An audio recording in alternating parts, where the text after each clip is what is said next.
Hola, hola, queridos amigos. Sé que muchos de ustedes están haciendo muchas preguntas sobre algunas noticias que se vinculan a mi persona, pero tocará esperar un poquito para hablar de eso. Y en este caso vamos a centrarnos en Charlie Sheen, porque estuvimos hablando mucho de otro Charlie, Charlie Kirk, cuyo final fue tan devastador y sorpresivo que acaparó la atención del mundo entero y nos recordó el peligro de pensar diferente en una sociedad violenta. Eso mismo expresó Charlie Sheen cuando en plena entrevista con Joe Rogan lo sorprendió el asesinato del influencer trumpista. Miren, aquí mismo. This just happened. We just found out that Charlie Kirk got shot. Murder for having a different opinion from somebody else. Yeah. Rest in peace. Fuck. Nobody deserves it. He doesn't deserve that. Nobody deserves that. Sincero se lo escuchó, bastante más humano que a tantas personalidades de la farándula. Bienvenidos desde ya a sus aportes, amigos, a través de Superchat. Pueden contribuir desde tan solo $1 cliqueando en el botón con signo de dinero. Vamos a hablar de Charlie Sheen. El actor también ha sido cuestionado en estos días por Alias Charlie Sheen, un polémico y exitoso documental que retrata su vida repleta de excesos, conflictos legales, traiciones, recaídas, locuras, enfermedades y una posible redención. Algunos lo acusan de ser demasiado suave y de no profundizar en sus auténticos escándalos. Pero lo cierto es que ya se encuentra en el top 5 de lo más visto de Netflix. Y es que Sheen no solo ha sido uno de los hijos más rebeldes y díscolos de Hollywood, sino también uno de los más sinceros. A través de sus propias confesiones, tuvo la osadía de revelar secretos sobre esta industria a veces monstruosa, pero también masiva, que se empeña, por supuesto, en ocultar el lado desconocido y oscuro de los famosos. En Hollywood siempre hubo habitaciones y puertas traseras para quienes vivían otras vidas, pero la industria prefería mirar hacia otro lado. Esa fue una de las tantas frases enigmáticas que nos ofrece Charlie Sheen, que llegó a ser el actor mejor pago en la historia de la televisión estadounidense, cobrándose la friolera de 2 tremendos millones de dólares por cada capítulo en la recordada serie Two and a Half Men, 2 hombres y medio. Y más allá de eso, vamos a hacer un repaso de esta intensa biografía y contar varios de esos sucesos que no encontrarán en el documental de Netflix. Desde ya, bienvenido su like para que YouTube recomiende al público este video mientras ustedes lo están viendo. La historia de Charlie Sheen no se puede explicar sin empezar por sus padres, Janet Templeton y Carlos Irwin Esteves, mejor conocido como Martin Sheen. Era una pareja de actores bohemios y al mismo tiempo de activistas pacifistas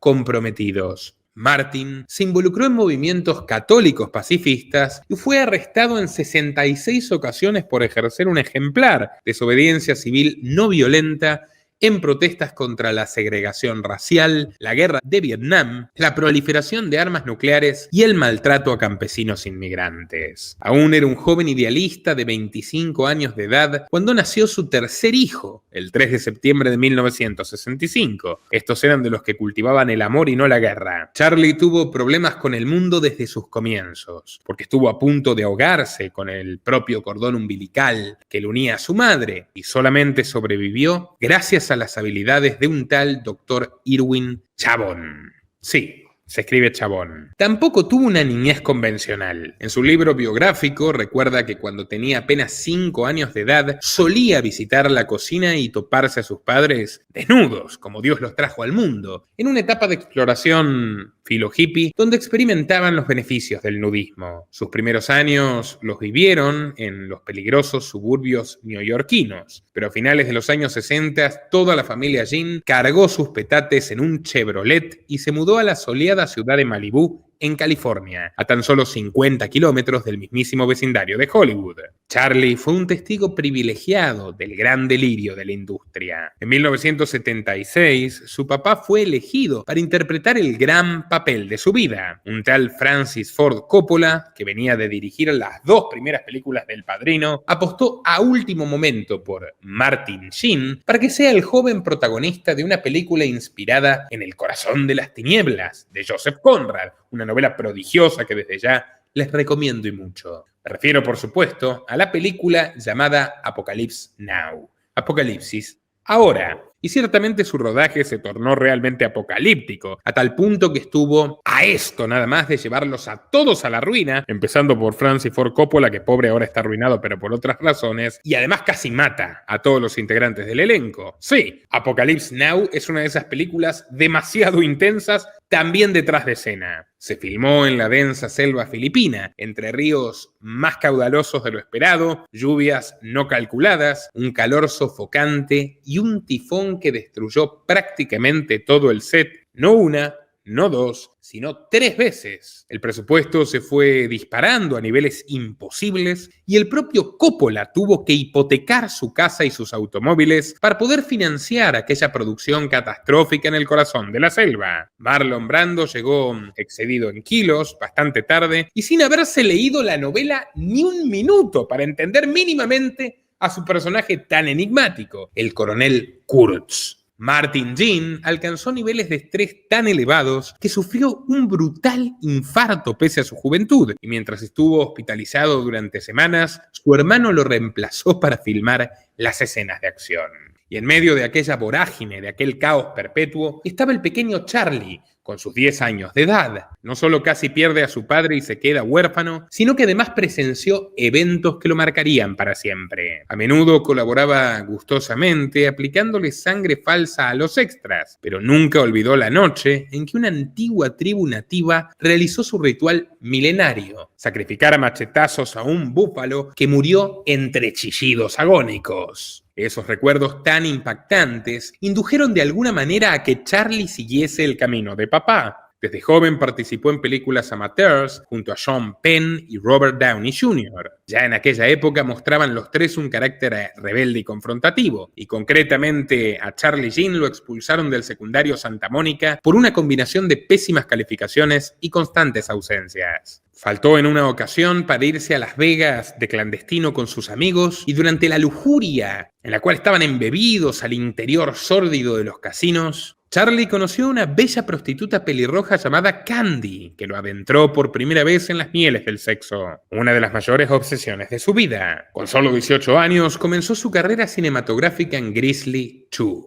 una película de bajo presupuesto donde una osa enorme cobra venganza contra un grupo de cazadores que mataron a sus cachorros. Pero su primer papel realmente significativo lo obtuvo 3 años más tarde, protagonizando Platón, un film de Oliver Stone sobre un joven voluntario del ejército que se va a combatir a Vietnam bajo las órdenes de un sargento despiadado y al mismo tiempo asesino. Un año después, Oliver Stone lo volvió a elegir para interpretar a un ambicioso corredor de bolsa que se involucraba con un magnate sin escrúpulos en la película Wall Street. Estamos hablando de Charlie Sheen. Charlie era una joven estrella prometedora en aquel entonces. Mientras filmaba en Arkansas 3 en la carretera, fue invitado a la casa personal del gobernador, un tal Bill Clinton, hombre joven y astuto que captó como nadie la oportunidad de explotar actores de Hollywood mientras uno de ellos ocupaba la presidencia, el republicano Reagan. Sheen contó que mientras él le estaba respondiendo a un periodista, su colega Alan Rook escuchó cómo Clinton le susurraba a uno de sus asesores lo siguiente: averigua todo lo que puedas sobre esa morena. La morena era ni más ni menos que Dolly Fox, la novia de Charlie Sheen. El picarón de Bill Clinton quiso robarle la chica al actor del momento, pero a esta altura a nadie puede sorprenderle después de todo lo que sabemos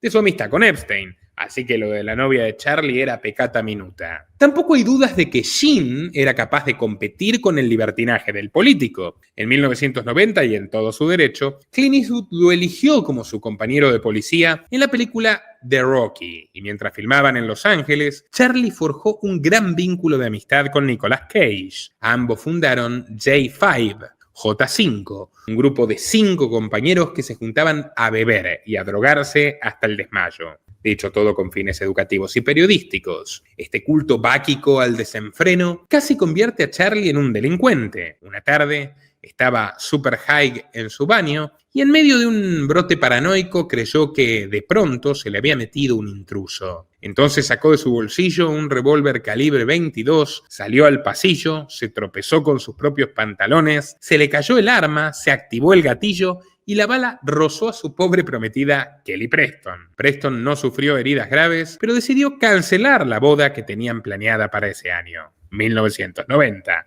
Casi ametralla a la esposa. Preocupados por su estado, la familia le pidió a Jean que asistiera al cumpleaños de Martin y lo sorprendieron con una intervención. Allí estaban sus hermanos, su profesor de yoga y sus papás. ¿Estás armado?, fue lo primero que le preguntó su madre. Luego de varias horas sin que Charlie pareciera reaccionar a los ruegos y las súplicas, un tanto quejumbrosas de sus seres queridos, decidieron sacar el as en la manga. De repente sonó el teléfono y le pasaron la llamada a Charlie, quien quedó estupefacto al escuchar del otro lado de la línea la voz ruda, áspera y varonil de Clint Eastwood. Tienes que volver a poner el tren en las vías, muchacho. Vales la pena, no te desperdicies. Anonadado, Charlie apenas pudo balbucear unas palabras de gratitud y cortó la llamada. Como si hubiese sufrido una auténtica epifanía, miró a su papá y le dijo: «Está bien, pa, vamos». Jean se metió en una clínica de rehabilitación y por unos meses cumplió su palabra y se mantuvo lejos de las sustancias, que no eran las culpables de su vacío existencial. Pero en una noche tranquila, Nicolas Cage lo llamó un tanto acelerado y a los gritos, le dijo que había organizado un concurso de bikinis en Palm Springs y que él tenía que ser uno de los jueces. Charlie estaba tan desesperado por esa oferta tentadora que habló con la enfermera y rogó que lo dejasen salir por unas horas. «Si no regreso antes de las 9 de la mañana, te pagaré $1.000.000, le prometió. La enfermera rezó toda la madrugada para que Jean se atiborrara de alcohol y se olvidara de todo, pero faltando exactamente 15 minutos para las 9, reapareció con unas ojeras profundas y una sonrisa orgullosa. «I told you», le comentó. «Es una lástima», respondió ella, «pero eres un hombre de palabra». Charlie salió del centro renovado y reapareció en el cine en una faceta inesperada, protagonizando Hot Shots 1 and 2, comedias que parodiaban películas de guerra como Rambo o Top Gun. Sin embargo, las sustancias y las mujeres siempre lo acechaban como fantasmas. En 1992 comenzó una relación intensa con una señorita llamada Sandy, quien lo llamó durante una noche para decirle que un hombre la estaba acosando y maltratando por una suma de dinero que le debía. Charlie, espero que hayas ejercido el pensamiento crítico.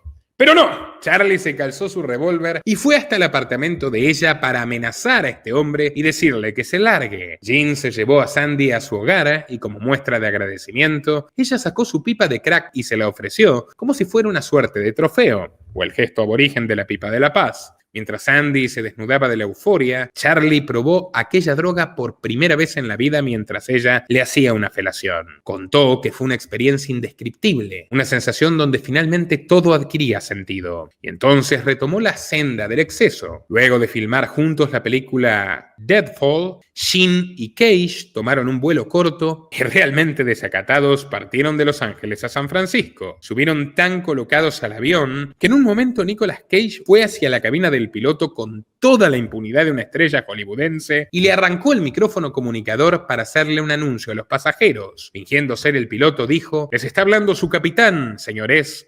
No me siento bien, estoy perdiendo el control de la nave». La gente se volvió loca, entró en pánico total, comenzó a gritar desesperada y llorando a los gritos hasta que vieron perplejos a Nicolas Cage regresando a carcajadas. Cuando aterrizaron finalmente, los esperaban 6 oficiales armados hasta los dientes. Charlie se fue acercando como en cámara lenta, sintiendo el sudor frío que caía sobre su espalda y que eventualmente también se filtraba sobre la bolsa con 30 gramos de cocaína que llevaba en su pierna. Y lo salvó la fama. Había un oficial admirador de Cage que en vez de meterlos en la jaula, los apartó a un lado para decirles: «Muchachos, más les vale que esto no vuelva a suceder. Fírmame un autógrafo y vete». Charlie pudo conseguir una experiencia similar 2 años después, cuando en su luna de miel con Donna Peel, unos pilotos lo invitaron a tomarse fotos en la cabina junto a ellos. El actor aprovechó para preguntarle al capitán si podía sentarse en su lugar y entonces desconectaron el piloto automático y por unos 20 minutos Jean manejó la aeronave. Lo que no sabían los pilotos era que Charlie se había tomado 7 tragos antes de subir. Cuando les confesó que estaba completamente ebrio, le quitaron de inmediato el control del avión y le pidieron que se abrochara el cinturón de inmediato. Llevaba pocos meses de casado cuando comenzó a ser vinculado con Heidi Line Fleiss, la madame de Hollywood que dirigía una red de prostitución para clientes de lujo a lo largo y ancho de Los Ángeles, recaudando hasta $100.000 por noche. Ahora sí, en defensa de Madame Fleiss, eran todas mayores de edad Y era todo absolutamente consentido, a diferencia de Jeffrey. Y el gobierno federal no podía aceptarlo. No podía aceptar que ejerzan legítimamente la prostitución para adultos y querían llevarse su tajada. Entonces comenzaron a perseguir el negocio de Flays por evasión fiscal y proxenetismo. Se rumoreaba que tenía una cartera de clientes muy importante, con varias estrellas destacadas del cine, pero el único que pudo ser confirmado fue, naturalmente, Charlie Sheen, que había cometido la astucia de pagar con cheques sus salidas con actrices XXX como Ginger Lynn y Heather Hunter. Los agentes federales se aprovecharon de su torpeza, lo tomaron como chivo expiatorio y le ofrecieron una salida legal a cambio de testificar contra la pobre Heidi Fleiss. No quería convertirme en un delator, pero realmente no me dejaron otra opción, contó Sheen. En septiembre de 1996, la Madame de Hollywood fue condenada a 37 meses de prisión, maldito país totalitario, y desde entonces la vida de Charlie Sheen experimentó cambios significativos, aunque no tanto como las de la señorita Fleiss, que terminó dedicándose a rehabilitar aves exóticas. Charlie Sheen se salvó de prisión, pero no de su crisis amorosa, y en menos de un año ya se había divorciado de la señorita Donna Peel. Decidió entonces reencontrarse con su lado creativo y en 1997 escribió su primer guión, Discovery Mars, un documental que al parecer mostraba imágenes auténticas de la NASA, nunca antes vistas, demostrando que había vida en Marte. Pero los vicios eran más fuertes. Durante el rodaje de la película Free Money, Sheen iba tan fumado que apenas podía mantenerse despierto. Y en una oportunidad tuvo que pedir un vaso con hielo, irse al baño, tirar el agua, meterse el cubo en el medio del recto para despertarse y mantenerse concentrado. Así pudo terminar la escena, literalmente con un hielo derritiéndose entre las nalgas. Peor todavía fue su desempeño durante la comedia Money Talks. Aspiró tanto polvo blanco que sufrió una hemorragia nasal durante 18 horas y tuvieron que filmar algunas escenas con toda su camisa empapada de sangre. Bueno, su avidez, su voracidad llegaba a unas proporciones de tal magnitud que la forma tradicional del consumo ya no lo conformaba. En una de esas noches solitarias se hallaba aburrido en una habitación de un hotel y decidió consumir mediante un pinchazo para saber finalmente lo que se sentía. Recordó que lo hizo como Tarantino nos enseñó a muchos de nosotros. Fue como si de repente estuviera cayendo y pudiera escuchar toda la sangre en mi cuerpo corriendo y ese sonido de caracoles en el mar. No sabemos si Tarantino le había enseñado eso en persona o a través de sus películas, pero cuando Sheen sentía que ya no podía reaccionar, buscó como pudo a su guardaespaldas y le pidió que llamase a emergencias médicas. Nuevamente no estamos haciendo apología, señores de YouTube. En mayo de 1998 fue hospitalizado de urgencia en el Centro Médico Los Robles de California. Había sufrido un derrame cerebral por sobredosis. Le realizaron un lavado de estómago y luego lo enviaron a una clínica de rehab. Pero Charlie se negó ante los doctores y se fugó a los pocos días. Atrincherándose en su morada, no respondía a los llamados y seguía esnifando sus polvos mágicos. ¿Cuál era su derecho natural? Por más que se estuviera autodestruyendo. Era lo que quería. Unas noches después, su fiel guardaespaldas tocó la puerta de su pieza para darle un aviso. La policía está aquí. Charlie no podía entenderlo. No había hecho nada malo. No había acudido a ningún prostíbulo ilegal, no había piloteado ningún avión comercial completamente ebrio, esta vez estaba limpio. Cuando salió a recibir a los oficiales en calzones, les preguntó qué diablos había hecho. Nos llamó tu padre, le contestó un oficial. Nos dijo que te habías fugado y que estabas enfermo. Charlie entonces se sintió traicionado. Su propio padre lo había entregado a la policía. Los oficiales se lo llevaron y esto me parece completamente tiránico e injusto, pero Charlie les ofreció un buen billete para que le dieran unas horas más de libertad y lo acompañaran a la casa de un amigo suyo que no vivía lejos de allí. Ese amigo era Slash, el legendario guitarrista de Guns N' Roses. Vio entrar entonces a Charlie Sheen pálido, taciturno, demacrado, tambaleante, con un rostro cadavérico y bajo custodia policial. Oye, creo que nunca vi a alguien en ese estado tan lamentable jamás. ¡Y soy Slash!, comentó Slash. Y eso que había visto mucho desenfreno en su vida. Sheen esperaba que lo ayudara a evadir a la policía y se tomase unas copitas con él. Pero el músico le contestó mustio: tienes que ir a rehabilitación, brother. Tienes que salvarte. Ay, toda esta cosa protestante de la redención, los tiene locos. Charlie se resignó a los consejos y acabó internándose en un centro durante varios meses. Desde la televisión de aquella clínica tan particular, vio con sus ojos a Bill Clinton sentado en el Senado, esperando con humillación que los jueces tomasen un veredicto sobre su caso amoroso con Mónica Lewinsky. Charlie comprendió entonces los problemas que trae la lujuria y riéndose le contó a los otros pacientes la vez que Clinton quiso beneficiarse a su novia. Salió renacido de aquel lugar y a comienzos de siglo debutó en la pantalla chica sustituyendo a Michael Fox en las 2 últimas temporadas de la comedia Spin City. Charlie Sheen ganó su primer Globo de Oro y entonces la industria del cine volvió a abrirle sus puertas triunfalmente con los protagónicos de Scary Movie 3 y 4. Pero fue en el año 2003 cuando Charlie obtendría el papel más importante de su carrera. La cadena CBS lo contrató para ser el protagonista de la serie 2 hombres y medio, que trata sobre un quiropráctico inseguro y neurótico que luego de divorciarse se muda junto a su hijo pequeño a la casa de su hermano, Charlie Harper, un millonario mujeriego y egoísta que vive en su mansión de Malibú. Sheen interpretó a Harper a la perfección, ya que era una manera de interpretarse a sí mismo, un millonario mujeriego y egoísta que vive en California. La serie fue un éxito rotundo. Con Charlie en pantalla duró 8 temporadas y en sus mejores momentos superó los 25 millones de espectadores por episodio.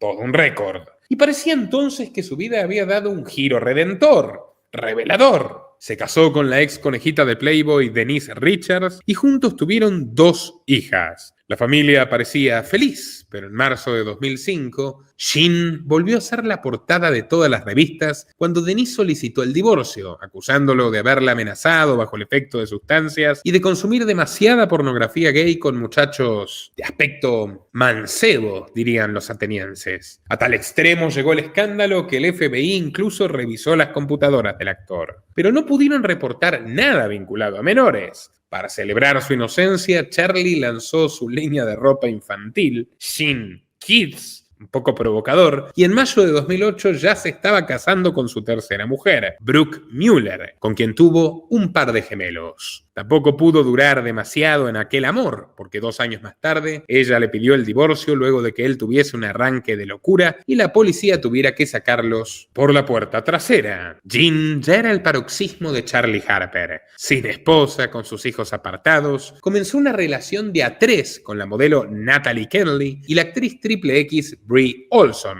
a quienes apodaba sus diosas. Pero aquel sueño fue tan efímero como intenso, y Sheen entró en un auténtico espiral de autodestrucción. Volvió al desenfreno de las sustancias y salió a dar entrevistas notoriamente ebrio, afirmando que la serie solo existía gracias a él, que él era la medicina y la cura del show, que estaba siendo mal pago, a pesar de cobrar casi $2 millones por capítulo, y que trabajaba para un grupo de imbéciles presuntuosos dirigidos por un bobo, que era el creador, Chuck Lorre, denunciando además que Lorre se había cambiado su apellido para disimular su judaísmo y que era un payaso absurdo peor que la malaria.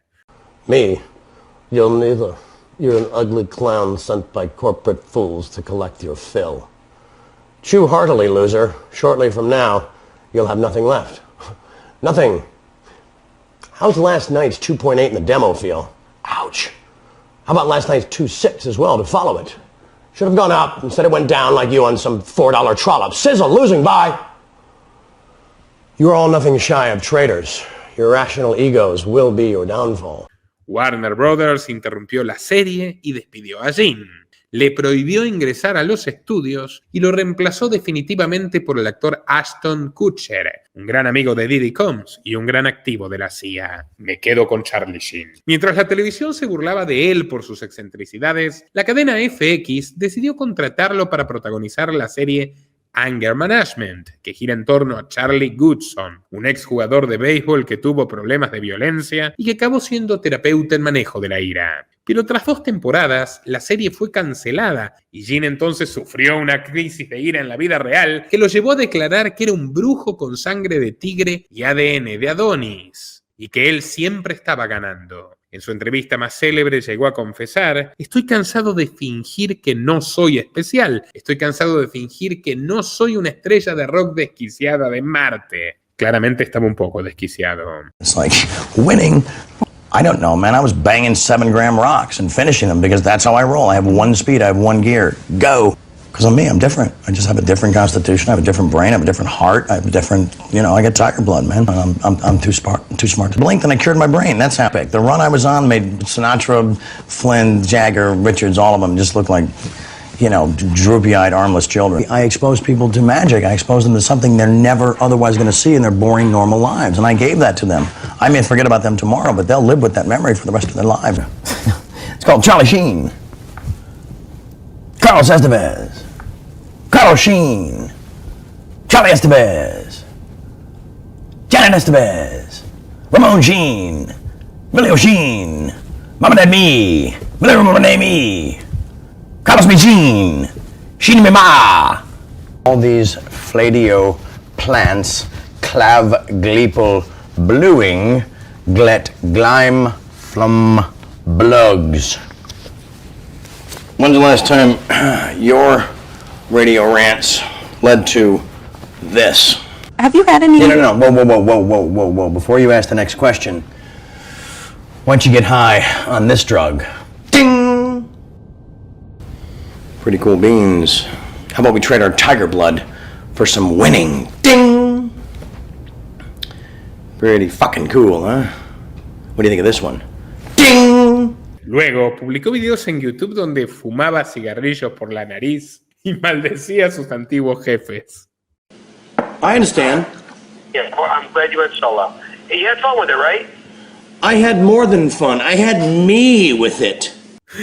Hay que reconocer que a pesar de tanta sustancia encima, Charlie Sheen era perfectamente capaz de seguir trabajando y lo entiendo bien. Aún en el desenfreno se puede administrar. Aprovechó su fama escandalosa para interpretarse a sí mismo en Scary Movie 5 y en la película Machete Kills fue el mismísimo presidente de los Estados Unidos. Un mandatario extravagante, mujeriego y corrupto que contrata a Machete, un ex agente mexicano, para detener a un traficante de armas que interpreta Mel Gibson, quien planea en la película lanzar un misil desde el espacio. Bien yankee todo. Fue en esta época cuando Charlie se animó a revelar su partidismo político. Mientras se acercaban las cruciales elecciones de 2016, Sheen se animó a declarar que era un republicano constitucional, pero que consideraba a Trump como un verdadero charlatán y llegó al punto de desearle la muerte. Pero más impactante fueron las palabras que dijo en noviembre de 2015, cuando admitió públicamente que era VIH positivo y que pasó un infierno ocultándolo. Contó que varias personas lo extorsionaron a cambio de mantener el secreto. Entraban en los cajones de mi baño, fotografiaban mis medicamentos y luego me enviaban mensajes diciendo: vamos a exponer tu cosa. El actor reconoció que el mínimo que llegó a pagar por su silencio fueron $500,000 y a una mujer le pagó $4 millones para que no lo expusiera. Esa revelación generó todo tipo de repercusiones. Provocó el mayor número de búsquedas en Google sobre VIH jamás registradas en la historia de Estados Unidos, y un estudio publicado por la revista científica Springer Nature señaló que luego de la entrevista aumentó un 95% la compra de los kits domésticos para detectar el VIH, bautizando el fenómeno efecto Charlie Sheen. Sheen hizo más por la educación sobre esta enfermedad que la mayoría de los eventos de la ONU, afirmó la periodista canadiense Julia Beluz. Pero aquellas confesiones también le trajeron graves problemas. Tanto una vieja novia como su expareja y actriz triple X Brett Rossi lo demandaron por haber tenido relaciones sin protección ocultando su enfermedad. Y eso no fue lo peor. En 2017, la revista National Enquirer publicó un artículo indicando que durante el rodaje de una película de 1986, Sheen se había aprovechado carnalmente de Corey Haim, una coprotagonista de 13 años de edad, y entonces Sheen estaba al borde de ir a prisión, aunque se salvó cuando la madre de Corey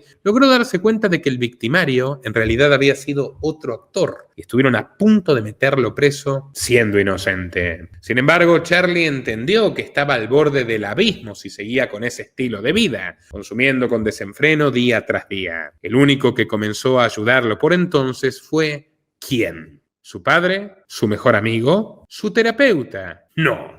Y esto sí que es un plot twist inesperado. ¡Su dealer! Shin contó que le pidió a su vendedor de sustancias, su dealer Marco, que en cada venta le fuese reduciendo la potencia del crack para poder alejarse de él por completo. No se sabe si el método es o no es recomendable en sus propias palabras, pero a él le funcionó, manteniéndose sobrio hasta el día de hoy y pudiendo persistir en su carrera. Nuevamente, no se hace apología. Se comentan declaraciones públicas. Shin logró participar en una película que significó mucho para él, 9/11, que narra las historias de varios pasajeros de los aviones que fueron secuestrados aquel fatídico 11 de septiembre de 2001. Un atentado al que le hemos dedicado un nuevo documental actualizado que es Furor, y que les recomiendo muchísimo si no lo han visto todavía. Y es que Charlie también es un firme defensor del movimiento por la verdad del 11 de septiembre, a tal punto que en 2009 le solicitó al presidente Barack Obama que iniciara una nueva investigación, ya que consideraba que la administración Bush podría haber estado involucrada. Además, acusó a Biden por lo ocurrido en el 2020, oponiéndose al famoso pinchazo, y en estos últimos años ha intentado mantenerse sobrio y ejercer su rol de padre con ciertas torpezas, pero lo intenta. Hace un par de años se opuso a que su hija de 18 años se abra una cuenta de OnlyFans, pero parece que ahora la apoya luego de descubrir que Sammy cobra fortunas y ha podido comprarse un Mercedes-Benz y vivir en una mansión enorme con su propio dinero. ¿Quién diablos soy yo para juzgarla? No puedo mirarme al espejo, contó Charlie en una entrevista. Sincero. Él mismo declaró, sin tapujos, que también ha tenido relaciones con hombres. Así es. Muchachos, no solo los homofóbicos forman parte del Partido Republicano, también se puede ser conservador y bisexual. Pero bueno, Charlie Sheen, estimados amigos, un conservador peculiar, los invito a darle like a este video, a compartirlo en todas sus redes y grupos, a sugerir en comentarios otros temas de documentales y a visitar un documental que ha sido un placer para mí realizar, que es la biografía más completa que existe en el mundo sobre Jaime Bailey, un buen periodista, controvertido, con sus limitaciones en el análisis político, pero un formidable escritor con una vida alucinante. La fascinante historia prohibida de Jaime Bailey, amigos, se los recomiendo mucho. Y no se olviden de retribuir nuestro esfuerzo en patreon.com/Nicolás Moraz desde tan solo $3 mensuales. A cambio recibirán recompensas exclusivas para mecenas y seguirán permitiendo que esta empresa funcione. Hasta la próxima. Nuestro trabajo depende de tu apoyo. Para que siga siendo posible, realiza tu aporte desde tan solo $3 por mes a través de Patreon, en los enlaces que figuran en la descripción o en el comentario fijado. También podés hacerlo vía Bitcoin o desde la opción Unirse de YouTube. Y si estás en Argentina, elegí el medio de pago de tu preferencia a través de Mercado Pago.